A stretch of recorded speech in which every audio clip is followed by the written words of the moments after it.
Hello guys, welcome back to my new vlog Sivita vlog. और I hope कि आप सब अपने घरों में ठीक होंगे, स्वस्थ होंगे। और ये है हमारी मेहंदी जो कि लग रही है। मम्मी, मैंने, अनुदी ने, तीनों ने मेहंदी लगवाई अपने हाथों पे।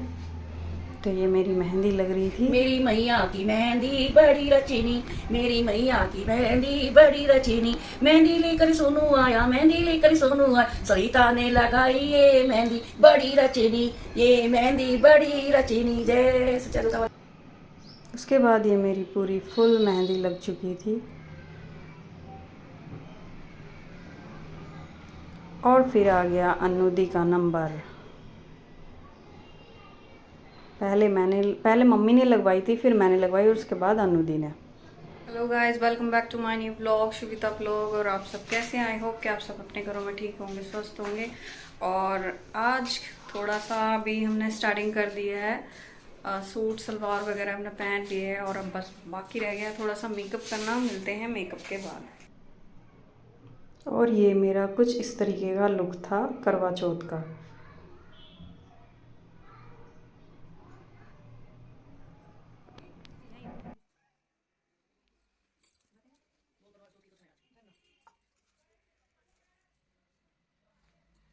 एक बुढ़िया थी, मिट्टी के गणेश बनावे और पूजा करे। अरे जल जाए। 2-3 दिन हो गए ऐसे मैं देखा कि सेठ के यहाँ काम चल रहा। एक बुढ़िया माँ थी, वो गणेश जी की पूजा करती थी, मिट्टी के बनावे रोज जल जा। मैंने देखा कि सेठ के यहाँ काम चल रहा, वहाँ गई। कह लगी बेटा मेरे गणेश लड़ दो पत्थर के। कह लगे तेरे गणेश लड़ेंगे तो एक दीवार चिल देगी। कह लगी जा थारी दीवार भी गिरा, टिड्डी भी हो जा। कह कर चली गई। फिर अगले दिन मिट्टी के बनाए, पूजा करी हुई, फिर गड़ गई। बस वो शाम को आया सेठ, कहने लगा आज क्या करा तुमने मिस्त्रिया थे। कह लगे करा के किने टिड्डी होया दीवार गिर जा। क्यों? वो एक बुढ़िया माई आई थी, कह लगी हमारे गणेश घर दे। हमने मना कर दी कि हम तो दीवार चिल रहे, एक दीवार चिले इतने। कह लगे बुलाओ सब बुढ़िया माई को। कह लगे माँ तेरे सोने के गड़वाए मैंने, पर तू ऐसा आशीर्वाद दे मेरी दीवार सीधी हो। कह लगी जब तेरी दीवार भी सीधी हो जाएगी, कभी गिरा भी ना, तेरा घर तक भाग लो करेगा। जैसे बुढ़िया ने उसको आशीर्वाद दिया ऐसा सबको देगा नीचे। एकदम कहो फिर बुद्धि का बाद में। एक साहूकार था, उनके 7 बेटे थे। सातों भाई बहन के साथ ही खाना खाते थे। एक दिन कार्तिक लगते ही करवा चौथ का व्रत आया। तब सारे भाई बोले कि बहन आओ खाना खाएं। तब बहन बोली कि भाई आज करवा चौथ का व्रत है, चांद उगने के बाद खाऊंगी। भाई ने सोचा कि बहन भूखी रहेगी, तो एक भाई ने दिया दिया और एक भाई ने छलनी लेकर दीवार के ओट होकर दीवा चासी जला के छलनी ढक दी और आकर कहा कि बहन तेरा चांद उगाया, देख ले, अर्घ दे दे। बहन अपनी भाभीियों से बोली कि आओ भाभी अर्घ दे दे। सारी भाभियाँ बोली भाई जी तुम्हारा चांद उगा है, हमारा चांद तो रात को उगेगा। तब उसने अकेले ही अर्घ दे दिया और भाइयों के साथ जीने बैठ गई। पहले गस्से में बाल आया, दूसरे गस्से में कंकड़ निकला और तीसरे गस्से में टोटे। ससुराल से बुलावा आ गया और कहा कि बाई का आदमी बहुत, बाई लिख रहा है इसमें, बाई का आदमी बहुत बीमार है, जल्दी भेजो। जब माँ ने बहन के पहनने के लिए 3 बार बगीचा खोला, तीनों बार धोले कपड़े निकले। तब बाई का धोला कपड़ा पहनाकर ससुराल भेज दी और सोने का टका पल्ले बांध दिया और बोली कि रास्ते में कोई भी मिले उसके पैर छूती जाइए और सुहाग का आशीष दे। उसे सोने का टका देकर पल्ले की गांठ बांध ली और बेटी से कहकर उसे विदा किया। उसने रास्ते में जो भी मिला उसे उसके पैर छुए। सबने आशीर्वाद दिया कि सीली हो, सबरी हो, बहुत बहुत भैया की बहन हो, अपने भाइयों को सुख दे। उसमें से किसी ने भी सुहाग का आशीर्वाद नहीं दिया। ससुराल में पहुंचने पर छोटी ननद खड़ी थी, वह अपने उसके पैरों लगी तो वह कहने लगी कि सीली हो, सपूती हो, 7 पुत्रों की माँ हो, मेरे भैया का सुख देखे। यह सुनकर उसने तभी 7 गांठ बांध ली और सोने का टका ननद को दे दिया। अंदर गई तो सास ने पीढ़ा नहीं बिछाया और बोली ऊपर मरा पड़ा है, वहाँ जाकर बैठ जा।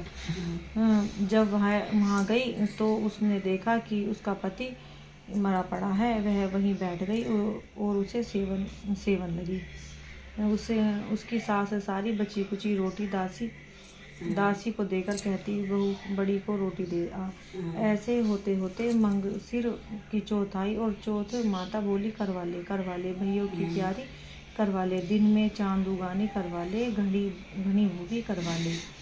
तब वह चौथ माता को देखकर बोली कि माता तुम्ही ने उजाड़ी है, तुम ही सुधारोगी, मुझे सुहाग देना पड़ेगा। चौथ माता ने कहा कि पो की चौथ आएगी, मैं मेरे से बड़ी है, वो तुझे सुहाग देगी। इसी तरह पो की चौथ माता आकर चली गई। माँ की फागुन की चौथ आकर चली गई। चैत की, बैसाख की, जेठ की, आषाढ़ की, सावन की, भादों की सारी चौथ यही जवाब देती गई कि अगली चौथ आएगी, उसे कहियो जब तुझे सुहाग देंगी। पीछे असोज की चौथ आई, तब उस चौथ से कहा कि तेरे पर कार्तिक की चौथ नाराज है, उसी ने तेरा सुहाग लिया है और वही तुझे सारा सुहाग देगी, उसका पैर पकड़कर बैठ जाइयो। यह कहकर वह चली गई। पीछे कार्तिक की चौथ माता आई, गुस्से में बोली भैया की प्यारी करवा ले, दिन में चांद उगानी करवा ले, घनी बुकाली करवा ले, व्रत तेरे हाथ में है, मुझे देना पड़ेगा, तुम्हें देना पड़ेगा। चौथ माता बोली कि छोड़ पापनी हत्यारनी, मेरा पग क्यों पकड़ बैठी है। वह बोली कि माता मेरे से बिगड़ी हो, अब तुम्हें ही मेरा सुहाग देना पड़ेगा। चौथ माता राजी हो गई। हाँ, राजी हो गई और आँख में से काजल निकाल, नाखून में से मेहंदी निकाली और टीके में से रोली निकाल कर चिटली उंगली का चीटा देते ही उसका पति उठकर बैठ गया और बोली कि बहुत सोया। तब वह बोली कि तुम क्या सोए, मुझे तो 12 महीने हो गए। तब चौथ माता ने सुहाग दिया है। वह बोली कि चौथ माता का उजमन कर। तब उसने चौथ माता की कहानी की सास ने रोटी भेजी तो दासी ने आकर कहा कि वह दोनों तो चौपड़ पासा खेल रहे हैं। सास देखकर खुश हो गई और बोली क्या बात हुई। वह बोली कि मेरे तो चौथ माता आई है। यह कहकर सास और पैर लग गई। यह कहकर सास के पैर लग ली और सारी नगरी में ढिंढोरा पिटवा दिया कि पुरुष की लुगाई, बेटे की माँ, सब कोई चौथ का व्रत करो, 13 चौथ करो, नहीं तो 4 करो, नहीं तो 2 करो। ये चौथ माता जैसे साहूकार की बेटी को सुहाग दिया वैसे सबको दियो, हमें भी अब कहते सुनते हुंकारा भरते को अपने सारे परिवार को सुहाग दियो। जिद करके लिया है। रास्ते में उसे प्यास लगी है, मुझे तो प्यास लगी है, कह रहा तू यहाँ बैठ मैं पानी लाऊं। वो पानी लेने गया, बुद्ध भगवान उसका रूप भर गए और पानी पिया के उसके दौरे बैठ गई। वो इतना पानी ले गया, कह लगे कौन है, कह लगे मेरा पति है, तो कह लगे मैं तो इसका पति हूँ। और इन्हें पानी पिया, कह लगा मैं हूँ तेरा पति, कह लगे तू तो नहीं मेरा पति। ऐसा करते करते पंच में मामला पहुँच गया। पंच आ गया, वो कह लगा मैं हूँ उसका पति। उससे कह लगा लड़ी तू था, कौन है तेरा पति, कह लगा मेरा तो यही है पति, बुद्ध भगवान का हाथ पकड़े बैठी हो। तो वो लड़का रोने लगा और फिर एक उपाय सोचे, कह लगे करवा ले। कह लगा जो करवे की बिक्को में निकल जाएगा वो इसका पति है। बुद्ध भगवान ने सोची बहुत जल्दी घुसा बुद्ध भगवान, घुसते ही वो बिक्को बंद कर दी। करते ही सारे ढिंढोरा पिटवा दिया, कोई अपनी बहू को ना जाकर बेटी को भेज देना बुद्ध के। बुद्ध भगवान जैसे उस पाए से किसी पैदा देखो। और कहानी पूरी होने के बाद हम लोगों ने किया भोजन, जो कि व्रत वाला खाना था। तो ये हमने चाय, बर्फ़ी और सेब वगैरह, और उसके बाद खाना बनाया शाम का पूरी। सब्जी में थी मटर पनीर, और ये मैं पूजने के लिए ले जा रही थी। तो मैंने पूजा है, ये अनु दी मुझे बता रही थी किस तरीके से करना है, क्योंकि मुझे पूजकर अनु दी को ही देना था। मैं पूजकर अपनी जेठानी को देती हूँ।